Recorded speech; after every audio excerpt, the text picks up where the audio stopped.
ำรองភាពយន្តឯកសារបនកឋិនទាន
ទទួលបរិស័ទណាយស្រស់ស្រួលបានបុណ្យគ្រប់ប្រានអានិសង្ឃភូមិការយងអិនស្រានកុសលឡើយប៉ុន្មានបានដល់ជាតិក្រោយអានិសង្ឃភូមិការយងអិនស្រានកុសលឡើយប៉ុន្មានបានដល់ជាតិក្រោយជាចុងក្រោយសូមលើកឡើងនៅបុណ្យកុសលប្រគេនចែកជូនដល់ព្រះគុណម្ចាស់ក៏ដូចជាអស់លោកអ្នកសូមប្រទះទៅនឹងពុទ្ធពរទាំងឡាយ4ប្រការអាយុវណ្ណៈសុខៈនិងពលៈព្រមទាំងសម្បត្តិទាំងឡាយ3ប្រការសម្បត្តិមនុស្សសម្បត្តិទេវតានិងសម្បត្តិអស្ចារ្យគឺសម្បត្តិព្រះនិព្វានកុំបីអខានឡើយសូមអនុមោទនា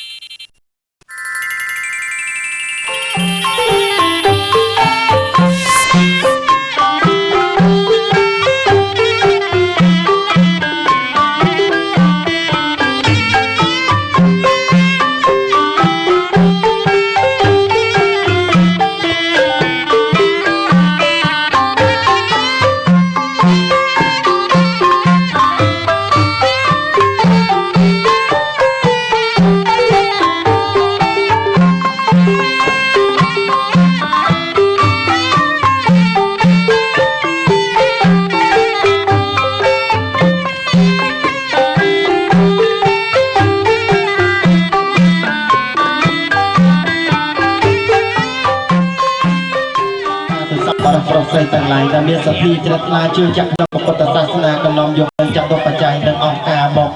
តំកល់នៅទីនេះដើម្បីនឹងវេលាស្អែកយើងនឹងធ្វើដំណើរទៅកាន់អារាមដ្ឋានវត្តបន្ទើបអញ្ចឹងទេគណៈកម្មការយើងខ្ញុំព្រមទាំងយាយតាសាទរសពបរិទ្ធរបស់សូមលើកហត្ថថាទាំងពីរប្រណម្យបង្គំអញ្ជលីសូមប្រសិទ្ធិពរជូនដល់លោកអ្នកដែលមានសទ្ធាជួបនឹងពុទ្ធមោទាំង4ប្រការអាយុវណ្ណៈសុខៈពលៈព្រមទាំងសម្បត្តិ3ប្រការសម្បត្តិមនុស្សសម្បត្តិទេវតាសម្បត្តិអស្ចារ្យគឺសម្បត្តិព្រះនិព្វានលោកអ្នកប្រាថ្នាពរណាប្រាថ្នាផលណាសូមឲ្យបានសម្រេចដូចសេចក្តីប្រាថ្នាកុំបីអាក់ខានឡើយហោសាធុសាធុដោយអំណាចបុព្វរិទ្ធនៃបុណ្យកុសលដែលបានបូជាឲ្យនេះសូមព្រះករុណាគ្រប់ព្រះអង្គអស់លោកស្រីអ្នកនាងកញ្ញានិងសាធុសពបរិទ្ធទាំងឡាយទទួលបាននូវបញ្ចវរៈពោគឺអាយុវណ្ណៈសុខៈពលៈនិងបដិភិណៈជានិរន្តរ៍កុំបីគ្លៀងយុវតីកុមារាកុមារីព្រមទាំងសង្ឃហធនរីយើងដើម្បីហៅថាបានអញ្ជើញចូលមកដើម្បីជួយនៅឧបត្ថម្ភនៅក្នុងកម្មវិធីបិណ្ឌហើយអង្គប្រកាសនាទាននៅក្នុងពេលនេះដែរហើយដូចនេះទេខ្ញុំបាទដល់ក៏គ្មានអ្វីតាមស្នើចម្លងទឹកចិត្តចំពោះនារីមានទឹកចិត្តទេខ្ញុំបានអង្គសូមពួងសួងទៅឲ្យព្រះពុទ្ធព្រះធម៌ព្រះសង្ឃជួយបីបែកថែរក្សានារីដើម្បីអត្ថន័យនិងរបៀបចាត់តាំងបុណ្យកឋិនទាន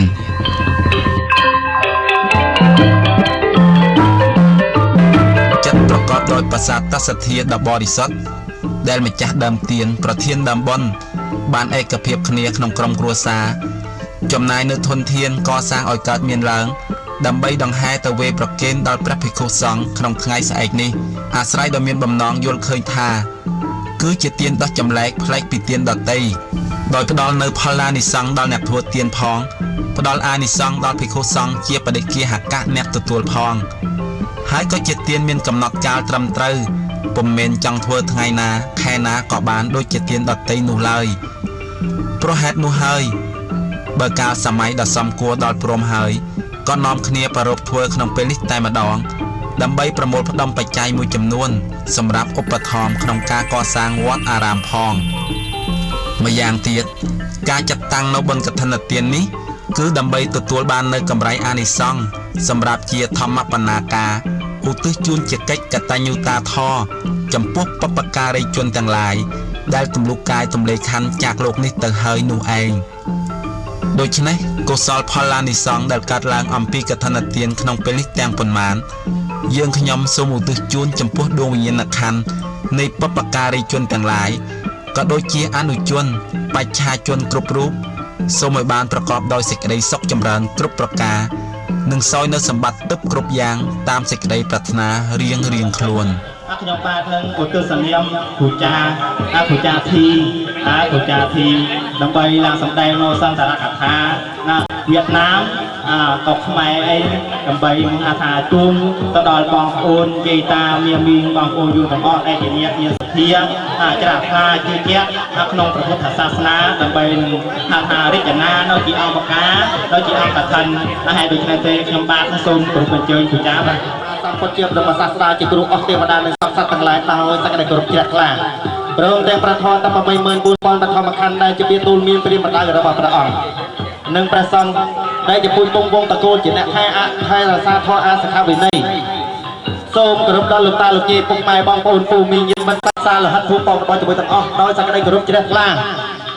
សាទរវោឲ្យអស់លោកអ្នកសាទរសពបរិប្រុសស្រីទាំងឡាយនៅក្នុងវេលាឱកាសនេះកម្មពិធីបុណ្យកំពុងតែបានប្រព្រឹត្តទៅដោយសទ្ធាជ្រះថ្លារបស់លោកអ្នកទាំងឡាយកម្មពិធីបុណ្យដែលបានធ្វើកើតឡើងដោយសទ្ធាជ្រះថ្លាមានគណៈកម្មការបងហុងហើយនិងបងសឿជាប្រធានដែលគាត់មានសទ្ធាជ្រះថ្លាជឿជាក់ក្នុងពុទ្ធសាសនាទោះបីឆ្ងាយស្រុកយ៉ាងណាក៏ដោយក៏បងតែតែនឹកឃើញនៅដល់ពុទ្ធសាសនាហើយបានដឹកនាំយាយតាបងប្អូនពុកម៉ែពូមីងព្រមទាំងញាតិមិត្តសាច់សាលោហិតភូមិបងទាំងមួយទាំងអស់ខ្ញុំប្រកាសណាសូមអនុមោទនាចំពោះចិត្តគុណសន្តិចេតនារបស់លោកតាលោកយាយព្រមទាំងបងប្អូនទាំងអស់នៅក្នុងភូមិទាំងមួយបែបនេះខ្ញុំប្រកាសណាខ្ញុំបាទនឹងនៅភូមិនៅលែងដងអាងនឹងមកដល់10ឆ្នាំហើយប៉ុន្តែមិនដែលចូលមកហាមនឹងទេប៉ុន្តែដល់ថ្ងៃនេះមួយមានឧបនិស្ស័យក៏បានជួបស្គាល់បងសឿហើយបងហុងគាត់ក៏បានអញ្ជើញខ្ញុំបាទមកទីនេះដើម្បីចូលរួមក្រុមរបស់ខ្ញុំប្រកាសណាបើតាមភាសាវៀតណាមហៅថាក្រុមវៀតកោលពូទៅធាងវិយតាមវិយមានន័យថាប្រសើរមានន័យថាក្រៃលែងតាមមានដល់ចិត្តគឺចិត្តដល់ប្រសើរដល់ក្រៃលែងមិនមែនតាំងខ្លួនតែចិត្តយើងជាប្រសើរជាក្រៃលែងទេក៏ប៉ុន្តែលោកតាលោកយាយឲ្យនៅក្នុងកម្មវិធីនៅក្នុងលោកសត្វវិទ្យាដែលពោពេញទៅដោយសេចក្តីទុក្ខភ័យមិនមែនទីបញ្ចប់នេះអ្វីទៅនោះយើងកើតមកនៅក្នុងលោកអនិច្ចំទុក្ខអនត្តាដែលព្រះសម្មាសម្ពុទ្ធសម្ដែងដោយហើយមិនមាននៅទីបញ្ចប់ទេយើងគ្មានដឹងថាយើងស្លាប់នៅថ្ងៃណារស់ថ្ងៃណាឬក៏ថាចាំថាចាំស្អែកចាំស្លាប់ចាំកូនខ្ញុំការហើយចាំខ្ញុំធ្វើបន់អីដើមហ្នឹងអានឹងជាកណ្ដាប់បច្ចុប្បន្ននេះយើងកណ្ដាប់បានលើកឡើងមកដើម្បីតម្កល់ថាមិនអាចទៅបានចឹងទេប៉ុណ្ណោះនៅក្នុងវេលាឱកាសនេះដែលលោកយាយលោកតាពុកម៉ែបងប្អូនទាំងអស់មានសទ្ធាជ្រះថ្លាខ្ញុំប្រកាសណាសូមអាក់តិចដើម្បីទទួលchân trồng kính trồng giới thiệu đó là vợ chồng giám đốc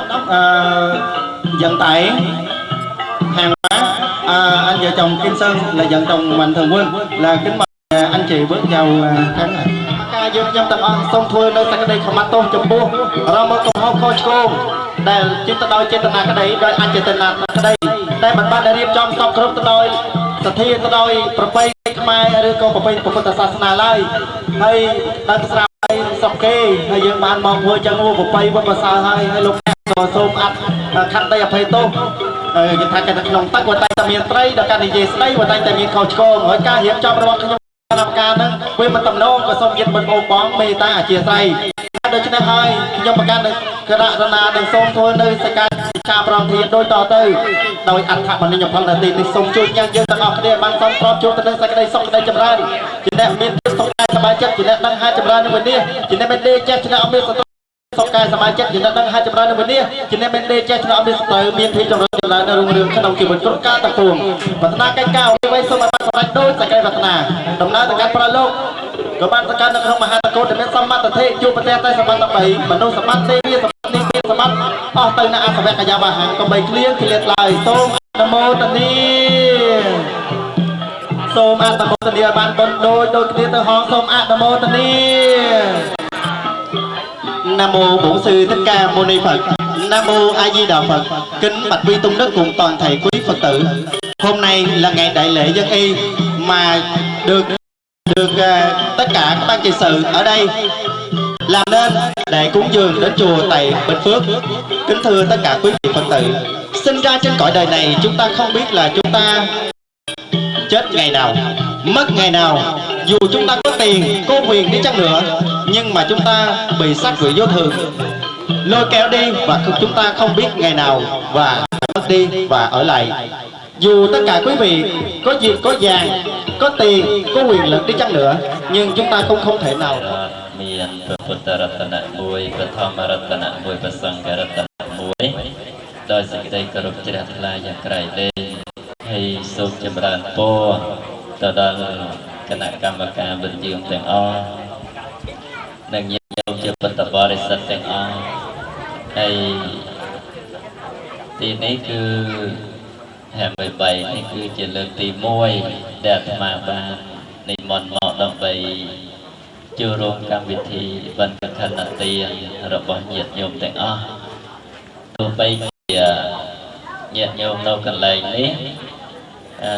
คำปรังไตรធ្វើការនៅហាត់យ៉ាងណាក៏ដោយតែទឹកចិត្ត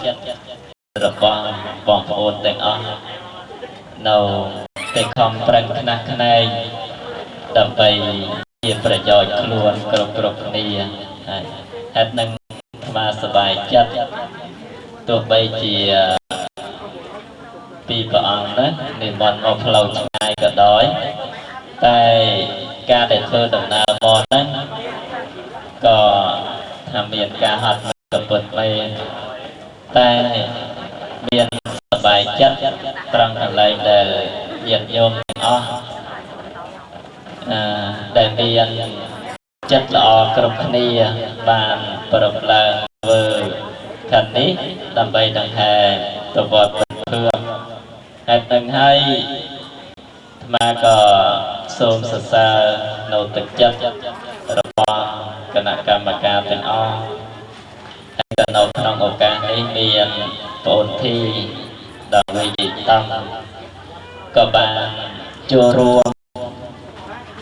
ជាមួយអាត្មាដើម្បីមករួមជាមួយគណៈកម្មការទីនេះផងដែរហេតុនឹងហើយទោះបីជាយើងមានសេចក្តីខុសគ្នាបានសេចក្តីថាយើងមាននិយាយស្ដីខុសគ្នាក៏ដោយតែទឹកចិត្តរបស់យើងទាំងអស់គ្នាក៏សិតតែជាអ្នកមានធ្វើបានដូចគ្នាហេតុនឹងហើយអ្នកមានបំណងល្អដូចគ្នាអ្នកណាក៏ខំស្ទុះស្ទាដើម្បីផលប្រយោជន៍អ្នកអស់គ្នា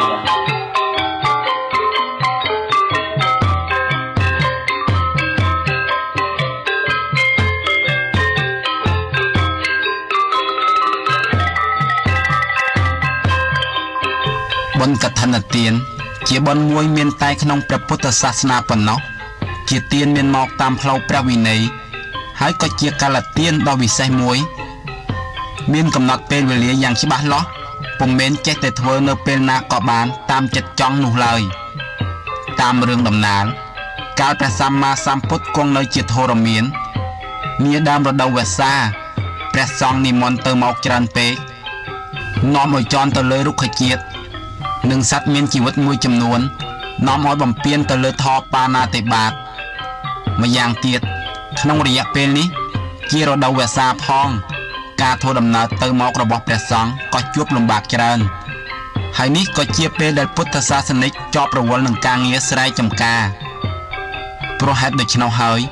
បានជាព្រះសមណគោតមបានកំណត់ថាក្នុងរយៈពេលដែលកសិករកំពុងថែទាំដំណាំរុក្ខជាតិកំពុងតែលូតលាស់ស្រស់ខ្ចីសត្វផងទាំងឡាយកំពុងកើតកូនពូនចៅ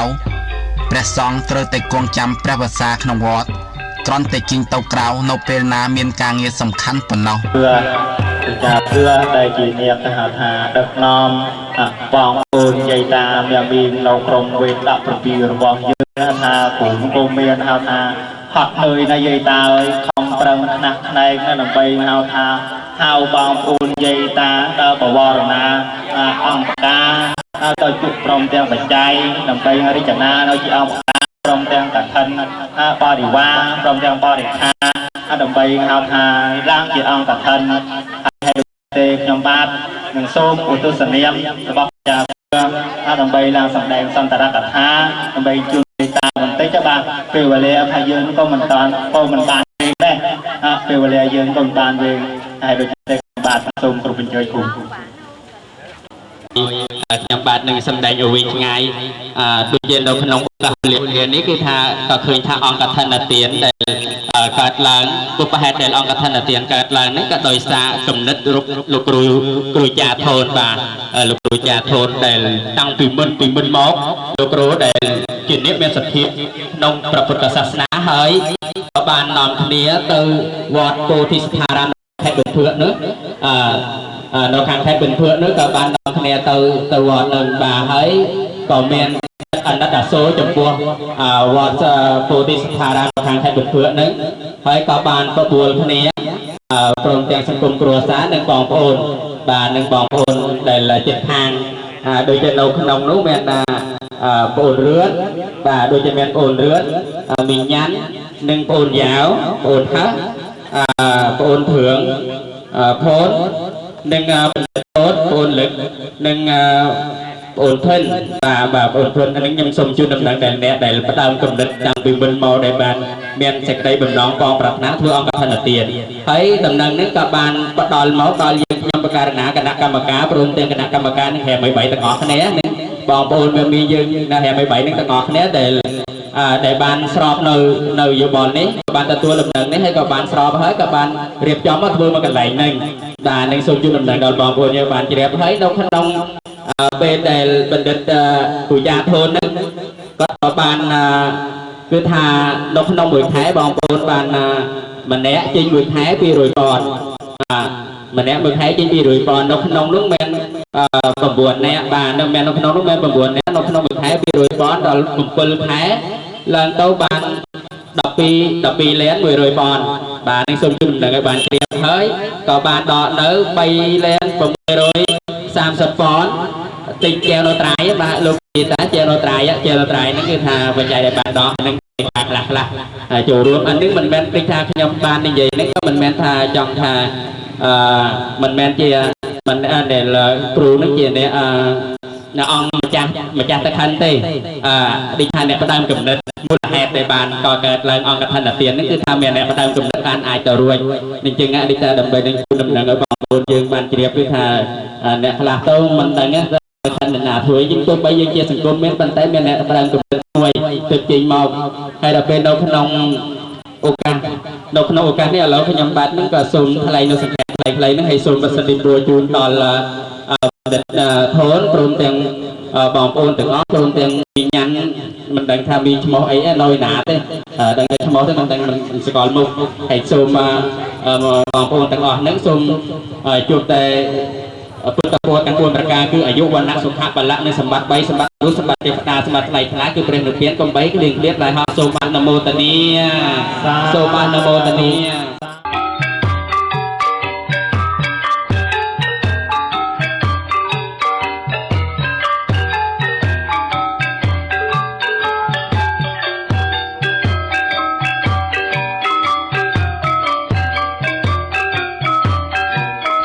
ក្នុងសាសនាព្រះសមណគោតមបរមគ្រូនៃយើងព្រះអង្គទ្រង់អនុញ្ញាតនៅកឋិនថារកិច្ចនេះក្នុងរវាងមជ្ឈិមពោធិកាលប្រារព្ធចំពោះភត្តវកយភិក្ខុទាំង30អង្គតាមរឿងដំណាលក្រោយពេលជីងព្រះវស្សាភិក្ខុទាំង30អង្គបាននាំគ្នាមកថ្វាយបង្គំព្រះពុទ្ធជាម្ចាស់ដែលកំពុងគង់នៅវត្តជាតិពន្ធដោយសារនេះជារដូវវស្សាភ្លៀងធ្លាក់ជោគជមបានជាតាមផ្លូវដំណើរភត្តវកយភិក្ខុទាំង30អង្គត្រូវទៅទឹកខ្លួនជោគហើយក៏ដោយសារតែគ្មានស្បង់ជីវរទុកសម្រាប់ផ្លាស់ភិក្ខុទាំង30អង្គក៏ចូលថ្វាយបង្គំព្រះពុទ្ធដោយស្បង់ជីវរទៅទឹកដូច្នេះឃើញដូច្នោះព្រះសម្មាសម្ពុទ្ធបរមគ្រូទ្រង់តម្រេះថាប្រសិនជាអាត្មាអនុញ្ញាតឲ្យភិក្ខុទាំងនេះទទួលនៅត្រៃជីវរពីពុទ្ធបរិស័ទដែលវេប្រកេនម្លេះសំភិក្ខុទាំងនេះមិនត្រូវទៅទឹកយ៉ាងនឹងទេម្យ៉ាងទៀតប្រការនេះក៏បានព្រះពុទ្ធមុនអនុញ្ញាតដូច្នេះដែរដោយការពិចារណាខាងលើព្រះពុទ្ធជាម្ចាស់ក៏ចាប់ផ្ដើមអនុញ្ញាតក្រោយពីថ្ងៃជីងវស្សាក្នុងរយៈពេល1ខែពុទ្ធបរិស័ទអាចចាត់តាំងបុណ្យកឋិនទានសម្ដៅវេប្រកេនត្រៃជីវរដល់ព្រះសង្ឃក្នុងបំណងជួយព្រះសង្ឃសម្រាលការទុក្ខលំបាកដោយសារខ្វះត្រៃជីវរទន្ទឹមជាមួយគ្នានេះដែរព្រះពុទ្ធជាម្ចាស់ក៏កំណត់ច្បាស់ថា មានតែភិក្ខុណាដែលគង់ចាំវស្សាអស់ពេល3ខែហើយមានស្បង់ជីវរក្នុងទុពលភាពទើបអាចក្រាលគ្រងកឋិនទានបានចំណែកឯភិក្ខុណាដែលដាច់វស្សាគឺពុំអាចក្រាលគ្រងកឋិនទានបានឡើយ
សាធវោ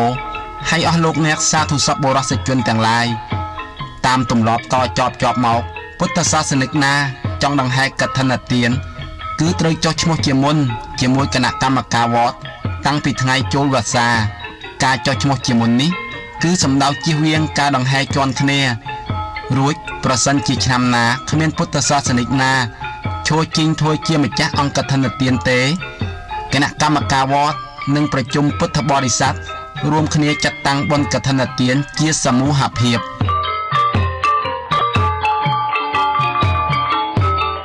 តាមទម្លាប់តជាប់មកម្ចាស់អង្គឋិនទាំងឡាយត្រូវរៀបចំគ្រប់សពកិច្ចការចាប់ពីគ្រឿងសក្ការៈផ្សេងរហូតដល់អញ្ជើញភ្ញៀវទម្រង់ចាត់តាំងធំតូចជាដើមយោងតាមលក្ខណៈស្ថានភាពនៃម្ចាស់កឋិននីមួយៗរបៀបចាត់តាំងគ្រឿងសក្ការៈបែបបត់ចាត់តាំងធំតូចខុសពីគ្នាប៉ុន្តែមានលក្ខណៈប្រហាក់ប្រហែលគ្នាត្រង់កន្លែងមួយចំនួនដូចម្ចាស់កឋិនត្រូវជាវគ្រឿងបរិក្ខារនិងវត្ថុប្រើប្រាស់ផ្សេងដូចមុងខ្នើយតុបតាំងឆ្នាំងចានជាដើមប៉ុន្តែពិសេសបំផុតគឺមិនអាចខ្វះត្រីចីវរនិងបាតបានឡើយតាមពិតតាមពុទ្ធានុញ្ញាតគឺមានតែស្បង់ចីវរមួយត្រៃគឺពុទ្ធសាសនិកអាចចាត់តាំងបុណ្យកឋិនទានបានហើយប៉ុន្តែបច្ចុប្បន្ននេះអាស្រ័យជីវភាពមួយថ្ងៃកាន់តែលូតលាស់ហើយដោយគំនិតជឿជាក់ថាគ្រឿងសក្ការៈកាន់តែច្រើនអានិសង្សកាន់តែធំ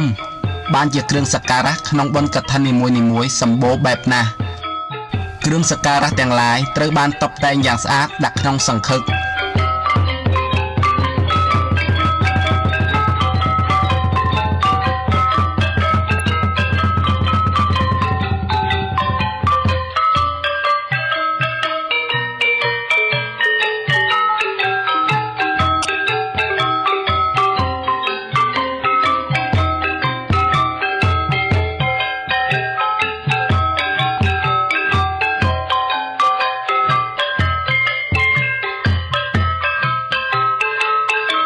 ក្រៅពីបណ្ដាគ្រឿងបរិក្ខារដោយបានពណ៌នាខាងលើសពថ្ងៃក្នុងបុណ្យកឋិនទាននីមួយៗយើងនៅសម្លឹងឃើញមានអង្គផ្កាជាច្រើនទៀតដែលមានបំពាក់ប្រាក់បណ្ដាអង្គផ្កាទាំងនេះ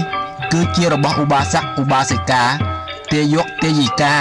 ពុទ្ធបរិស័ទក្នុងភូមិផងរបងជាមួយគ្នាជួយឧបត្ថម្ភសម្ដៅជួយឲ្យព្រះសង្ឃមានថែមថវិកាសម្រាប់កសាងជួសជុលវត្តអារាម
ទំនៀមទម្លាប់និងតាមពុទ្ធសាសនាតិចនិយមពេលរាត្រីលោកអាចារ្យនិងម្ចាស់អង្គដ្ឋានមួយអន្លើដោយពុទ្ធបរិស័ទជិតឆ្ងាយនឹងដំណើរការនៅបណ្ដា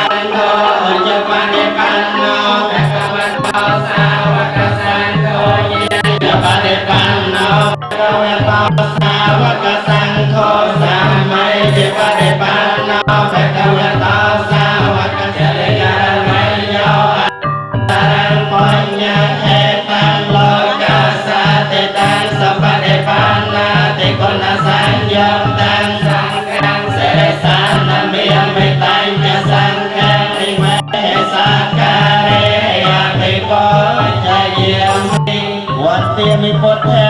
ไม่ว่าป่าและต้นทางไปโลกะเทตนเป็นพระเวกันเนทางโยโลกะเสทอสกลังกะเลสังเจวันนโพเทสจนังอนันตังยังนัมปฏิยันติเยโพลิเนจันไตเรยังสังจตังเทกิริเกสมานาจลังเกยังตันตโยนะกะโปเรโมลิโนจะปาเต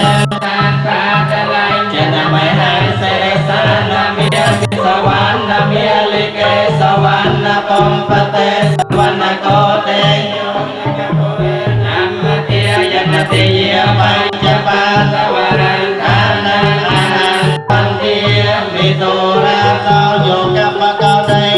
อิปินาปะไมยังกาลังการังโตอติโตกันไตโปรเตคนมหาโพธิบรมตะกุนันตะลมอัมลมอาจะบริสัมเลกพงอาจารย์ดีนันพระพุทธาอุปนังอัมพระโมนีแต่ท่านนักรมตีกันเนียเนียดูแดงออกเอาเตจะได้คนพระเมียคนประสาทบัวไต่แต่อ่อนโยนรถตรงไปอันตรายส่งเอาอย่ามาส่งเดี๋ยวจะตรงไปแกงลายสั่นเขาตัวจะสมัครหลายมองเกียวันส่งตอนแปรอะไรอย่าไปใจใจวิสันส่งผ่านเคยขอมันสองโดยจันรัตนาออกยงส่งผ่านโตสาจงเท้ายึดยำนาเป็นก็สมาธิเรียนอยู่จะสาทันตัวเรียนส่งอ้อยต้องการฟังทำงานก็แดงลายอ้อยเทียนยังจะง่ายแล้วลายสาควาส่งหาดิสันตัวทงvẫn trong đi cùng màu chúa chung tốt tốt phá tại tốt cha ban thơ đâu bằng thơ kia cô sao sống kia nói bắt lò cô mình đó ngày gian na cô không nói bồng nó không bay về thà cô cha mẹ này anh có hay phần chung mong số yên cái ly kia ta sắp lại tốt